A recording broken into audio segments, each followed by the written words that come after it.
Chinese have accused the United States of being the cause of all these demonstrations. They've said we're the black hand that's gotten all this started. And they've done things like publish private information about diplomats, U.S. diplomats in Hong Kong. That's the kind of thing that needs to stop.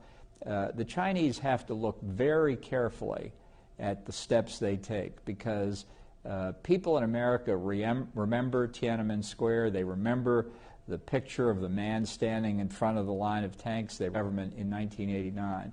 It would be a big mistake to create a new memory like that in Hong Kong. One reason that we're engaged in a very difficult economic contest with China now is one reason that they did well after that was by stealing American intellectual property, engaging in forced technology transfer, and not just from the United States, but from Europe and Japan as well.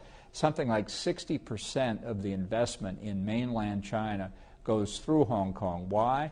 Because it has a judicial system that's trustworthy, based on the English model that we know in this country. The courts are thought to be impartial. If Hong Kong loses that reputation because of a bad decision by the Chinese government, they'll have significant economic consequences in China this time. And I can tell you from what I've heard just in the past few weeks, the mood in Congress is very volatile at this point.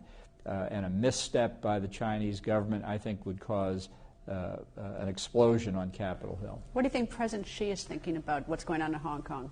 Well, I think if he's worried about the steps that he might take in the future, he's also worried about the spirit that everybody else in China can see about Hong Kong. They want their freedom.